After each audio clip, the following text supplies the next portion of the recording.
Issei landed into his persona dimension. Stand B before him was several hundred awestruck goblins and his new friends laying on the grass, panting in exhaustion. Issei found a nearby tree in the center of the clearing and sat under it, leaning his back against it as he regained his mana. The elder of the goblins approached Issei cautiously. "Thank you, kind sir. I don't know what we would have done if you haven't arrived to save us. Now we can focus on finding somewhere permanent to live." Issei thought about how scared they all looked and the look in Revolt's eyes as she looked down on them. In his mind, he asked Tomoe if there would be problems if people stayed in this dimension long term.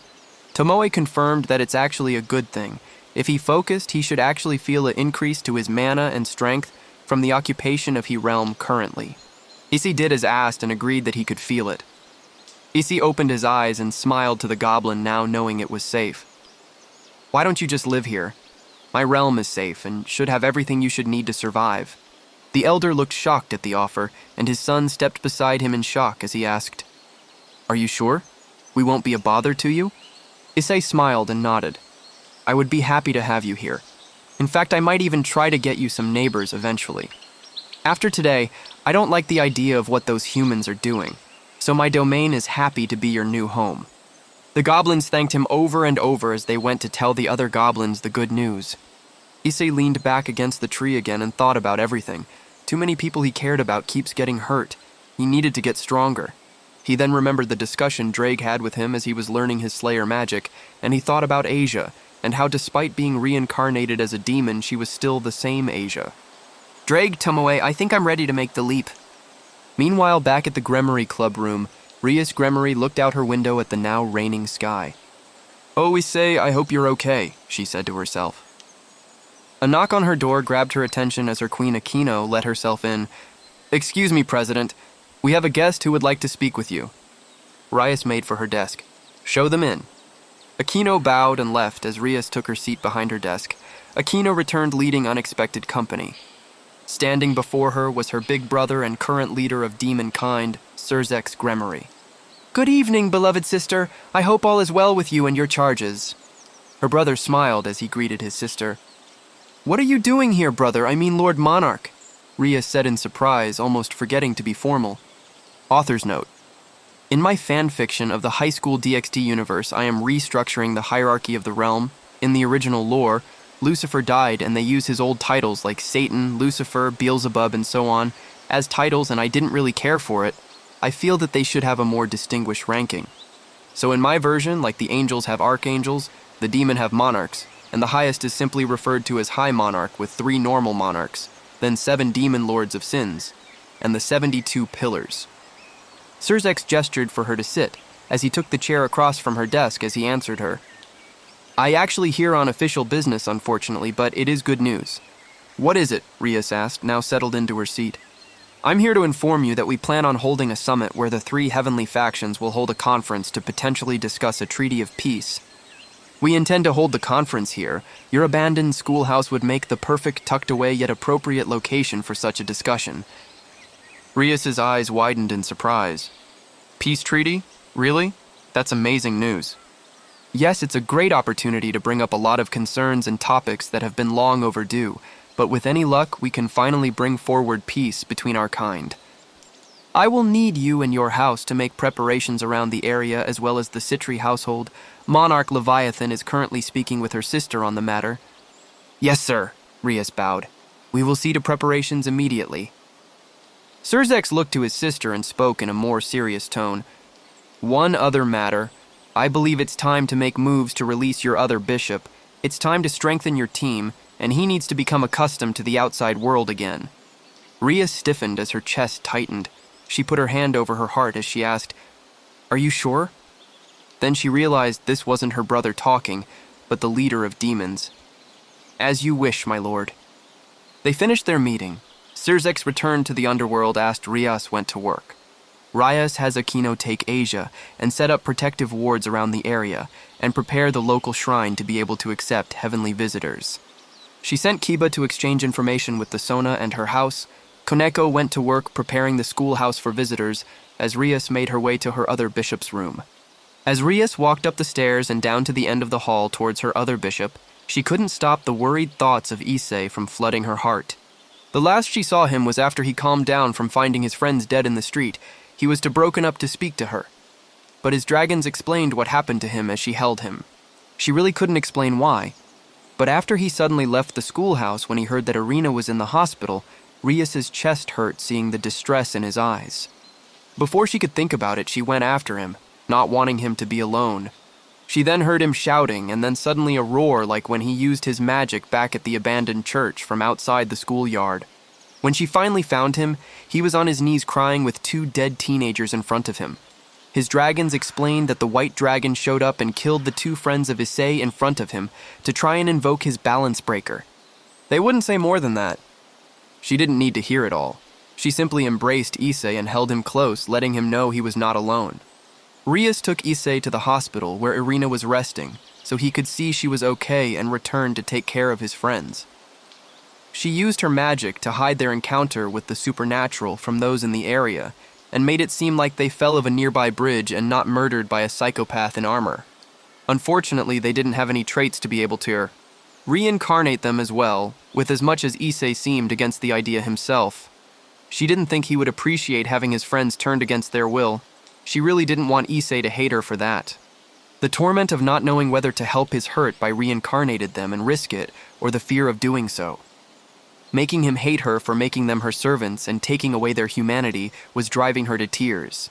She never knew his friends, but she just wanted to help Issei heal. While these thoughts were on loop in her head, she finally reached the door at the end of the hallway. After taking a moment to compose herself, she lifted her hand and imbued the magic seal with her Gremory aura, unlocking the room ahead. Rias opened the door to see her precious bishop hiding beneath the covers of his room. Inside the room looked much like what one would imagine if you mixed a typical shut-in with a neat freak. The walls had large monitors displaying a mix of anime and Excel spreadsheets of online contracts he has made. The floor was cluttered with gadgets and herd memorabilia, but strangely still neatly arranged. Walls were littered with posters and charts, but neatly, and he had 1,000 snacks and drinks loaded on a shelf that was organized like a store counter beside a mini fridge with stickers all over it. Rias carefully made her way to his bed and sat at the end of it as she sweetly called his name. "Gasper? Sweetie? Is everything okay?" A little boy with platinum blonde hair and red eyes poked the top of his head out from his covers. "Lady Rias?" Gasper fully revealed his head from the covers. "Did I do something?" "Now why would you think that?" Rias asked. Gasper started to stutter something about unexpected visit and how the king herself is visiting and so on, as he went of in a panicked stutter. Rias gently pulled the terrified Gasper into her embrace, cooing him like a mother to calm him down. "It's all right, Gasper. You're not in trouble. I'm actually here to let you know you no longer have to be isolated up here anymore. I'm here to let you out." Gasper proceeded to panic. "No! I can't go out. I might lose control again. I don't want to hurt anyone." Rias continued to carefully hold him, trying to calm him down. "Easy, Gasper. We will never help you get control if we never try." Over the next few weeks, the Gremory team prepared the area with the Citri team for the upcoming summit. Rias got increasingly more worried over time because she couldn't get in touch with Issei. Soon enough, the factions began to arrive. Kiba met the Fallen as they teleported to the prepared gate at the old abandoned church where they met Issei a few months ago. Aquino met the angels who arrived at a nearby prepared shrine, and Rias and the others met Surzex at Kuo Academy, and escorted them all to their old school building and to a prepared banquet room in the old school's cafeteria. Tension was high as the 3 groups entered the old school building. Small patrols of angels, fallen, and demons floated around the outside. Each party had escorts who accompanied them inside. The Archangel Michael had Zenobia and the now-healed Irina by his side. Surzex had Rias and Aquino stand by him, and the fallen General Azazel had 2 new faces by his side. A tall boy with red eyes and silver hair with a black bandana wrapped around his forehead and a long black coat that had brown holster strapped around him, holding a strange double-ended sword strapped to his back. On his other side was another boy a little scrawnier and with white hair instead of silver and blue eyes.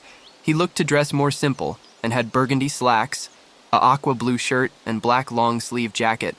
While the red-eyed boy looked like he didn't have a care in the world, the blue-eyed one had an indifferent look like he would rather be anywhere else.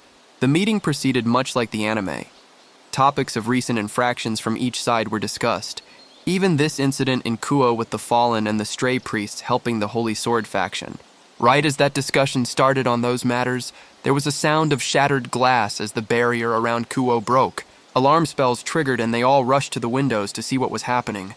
Outside, the sky was filled with knights in strange armor riding what looked like wyverns. The knights had strange bronze armor holding weapons that looked to be made of bone. They had white banners with a strange symbol on them. They proceeded to attack the big 3 faction battalions floating in the area, then a wave let loose from the other end of the old school building. Before it hit the big 3, put up a barrier before it hit. "What's going on?" Irina said in shock. "Looks like we are surrounded," Zenobia observed. Michael looked out the windows to the surrounding army, noting the foot soldiers on the ground making their way over to them. "It's members from that rising new religion, the Church of Syros." Then Surzex commented, "Looks like they got to your Bishop Rias. That wave of energy was Gasper's gear going off. That's why our soldiers are frozen in time." "No, Gasper!" Rias cried, trying to run to aid her bishop only to be stopped by her brother. Surzex looked into her eyes as he said, "You can't leave this field or you will be affected by his gear as well. Our higher powers are keeping us unaffected, but the moment you step out of our field, you will be stopped in time." "We can go check on him," the red-eyed boy Azazel brought volunteered. He looked to the other escort and said, "You in?" The blue-eyed one stopped leaning on the wall and nodded. Nothing better to do.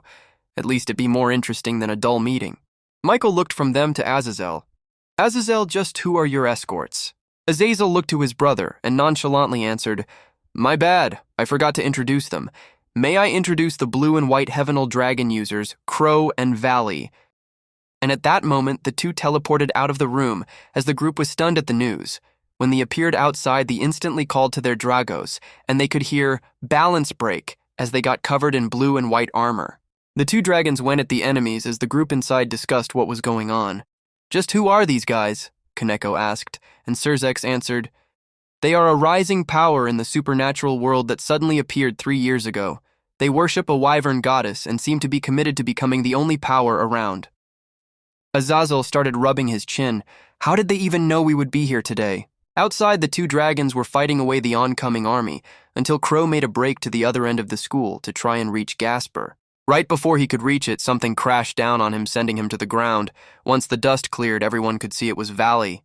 The white dragon was standing over the blue. Crow looked up from the ground at Valley. "What are you doing, Valley?" The white simply looked to the blue and said, "Sorry, Crow. Things just looked more fun from this side." As he said that, even more beings filled the sky. The army all had on uniforms of blue and belt buckles with an infinity snake on them. All the new soldiers were not of just one race. They had Valkyrie, Fallen, demons, what looked to be demigods, and more just all over the sky. A strange man appeared in a swirl of darkness. He was just under an average height with strange, textured goldish skin and jaw-length brown hair. He had a wicked smile and held up a wand and started moving it like he was commanding an orchestra. "Excellent job, White One. Now the real party can begin." The strange man giggled with glee, and with a raise of his wand, the new troops started attacking not just the frozen troops of the Big 3, but the Church of Syros as well. The group still in the old schoolhouse cafeteria started to grow even more panicked. Azazel cursed. "Idvoli, you betrayed us." Right then, an unexpected explosion that seemed to surprise even the new Goldman and Voli happened where Gasper's room should have been. All at once, the Big Three's soldiers could move again, and the effects of Gasper's time-stop gear went away. Rias cried out his name in panic when a transparent Gasper being carried by something invisible phased through the wall and was placed by her feet. In the sky, strange creatures emerged like a mirage revealed to look like a swarm of dragons that started to fight the warriors of Syros and the Blue Snake warriors. "What is this?" the Golden Man said in frustration. Valley looked to the building where it just exploded to see a new presence standing in the smoke. As the smoke disappeared, standing in it was a familiar but different man. He stood 6 foot tall. He had crimson red hair with the lower half of the back of it in a ponytail that went down to his lower back. He was wearing a black overcoat over a red vest and white collared shirt, and black and red pants with armored shoes. A silver shoulder pauldron that had a red cape coming from it on his left shoulder. The man's original hazel eyes remained, but with the angry pupils of a dragon, looking straight at the white dragon and the gold man. What gave his identity away to those still inside? What the gauntlets on his arms, the boosted and mirage gears shining red and silver. Author's note, small retcon, I originally colored Tomoe's gear after her colors. Now I realized with Crow being the blue water dragon of the east, Tomoe should better reflect her element of mirage and be silver, so from this point forward it's the silver mirage gear with a teal gem. Akino said what they all were thinking. Issei? They stared in disbelief at how much he changed. Rias couldn't take her eyes off him. He looked so handsome in his new appearance. The man of gold spoke first. Just who are you supposed to be? He said like a upset child mad at a parent for disrupting his playtime. Valley interrupted him. It's the Red Dragon Emperor. In an instant, Issei's body vanished in mist, and a powerful silver-flamed fist impacted Valley in the gut with a loud shout of boost from the same hand. Valley went flying so far, he crashed into a blue-uniformed soldier in a plum of fallen feathers from the impact. Issei turned and looked down the gold man as he held out his hand to help the blue dragon up. Issei asked the strange man, "Who are you? What's your stake in this fight?" His voice sounded stronger than it used to be. "So you're the famous Red Dragon Emperor that the fool talked about." The strange man smiled mischievously. He took an over-exaggerated bow as he gave his response. "My name is Rumpelstiltskin. You can simply call me the Dark One." He threw a card at Issei. Issei caught the card, and it looked very similar to the one Joker gave him long ago. This one still had the background of a blue and purple snake in the shape of an infinity symbol in its background. This time it was the 10th Arcana, the Wheel of Fortune. On it, the man before him was sat in front of a spinning wheel extracting gold. The name is Rumpelstiltskin, Magic Spinner Extraordinaire, and as for your question, we simply are here to cause chaos. Before he could do anything, Rumpelstiltskin vanished in a blink of an eye. Issei could hear his voice, despite him no longer there, saying, "We will meet again, little Emperor. I'm sure you and I could make some beautiful deals together." Rumpel's laughter echoed as his voice faded out like a mad man. From the wreckage of Gasper's room, a different figure appeared from the literal shadows to stand beside Issei. Then a boy faded into existence on Issei's other side. Two new faces the Gremories never seen before took commands from him, like he was their boss. Some of the dragons landed in front of the Zero soldiers and transformed into surprisingly something that looked like hobgoblins, with wings, claws, and tails like a dragon. The friend of Issei who manipulated shadows went to join them. The white hair boy who glowed green flew up with Crow to face the enemies in the sky. Issei opened a gate and walked through. A gate appeared in the room the group was in, and the new Issei stepped through. "Is everyone okay?" he asked, looking concerned. Surzex looked to the man gratefully. "Yes, thanks to you." Before anyone could say anything else, Rias shouted, "Issei!" and ran into his arms, embracing him in a worried hug. Issei was surprised at the sudden hug. He carefully hugged her gently back as she cried, "We haven't been able to hear from you. Last I saw you, you were in such a dark place. I was worried something happened to you." Issei now understood her reaction. He gave her another reassuring hug and comforted her. "Thank you for worrying about me. Don't worry anymore. I just needed some time to myself." Surzex looked to the two and grew a sly smile at Rias's actions. "Well, looks like you are quite familiar with my beloved sister, mister." Realizing what it must look like to the others, Issei's back stiffened in panic now knowing this was Rias's older brother she told him about. The man who just moments before looked like an unshakable hero outside was now stuttering and panic-waving awkwardly as he tried to explain. "She saved me when I irrationally challenged some rug fallens in the nearby abandoned church. Since then, she has helped educate me on things related to the supernatural. We are good friends." Kiba noticed his blushing face at the High Monarch's accusations and began to smile, seeing his friend finally opening up a little. Akino and Asia smiled happy to see him no longer in the depressed state he was in before. Everyone has been worried. Issei slowly extracted himself from Rias and patted her on the head reassuringly as he stepped in front of the big three. In an instant, his demeanor changed. His skin became covered in red and silver scales, and his eyes became lizard-like. Issei gave a soft bow and spoke. "Let me properly introduce myself. I am Issei Hudo, the current host of both the Red and Silver Dragon Emperors. I am also the current self-proclaimed leader of the dragons." At the declaration, everyone widened their eyes in shock. Azazel burst out laughing. "Well now, that's quite the bold claim for someone so young." Michael gave Issei a serious look. "Never before has a dragon decreed that they dare try to rule over other dragonkind. Dragons are a fiercely independent." Surzex looked to Issei. "That is indeed a bold declaration, young man. What drives you to claim such a title? Outside, the battle was turning with the Knights of Seiros retreating and the Chaos Brigade being pushed back by the Goblin Dragons and Issei's friends. Crow was in a stalemate battle with Valley clashing in the sky over and over.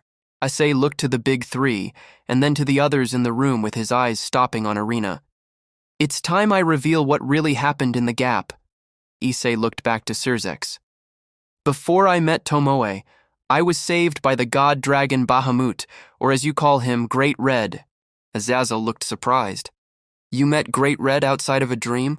Issei nodded.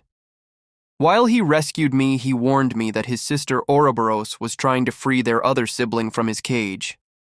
At that moment, light flashed from the battle outside like lightning striking in the rain.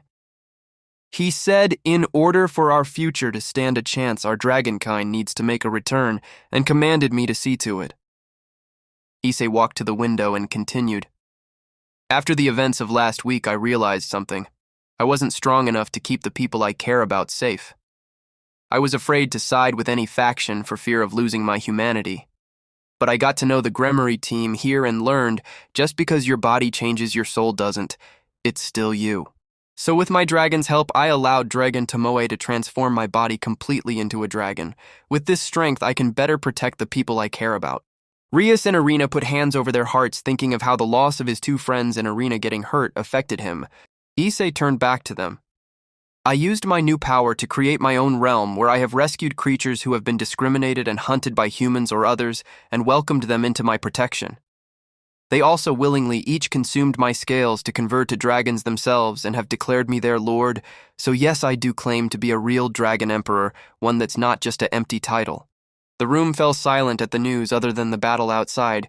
Issei turned to the window and opened a mist gate. Now, if you will excuse me, I have an old grudge of my partner to settle. With that, he stabbed into the gate. Leaving the group with a lot of information to swallow, Issei appeared in the battlefield, just as the Azure Dragon crashed into the old gym roof. Valley descended from above to face Issei. Finally stopped hiding my rival? He said arrogantly. Still don't have a balance, Valley started, before interrupted with a fist coming out of a mist gate behind his head. From the window, Rias and the others could see the fight clearly. Issei looked as if he was looking at Valley with absolute disgust.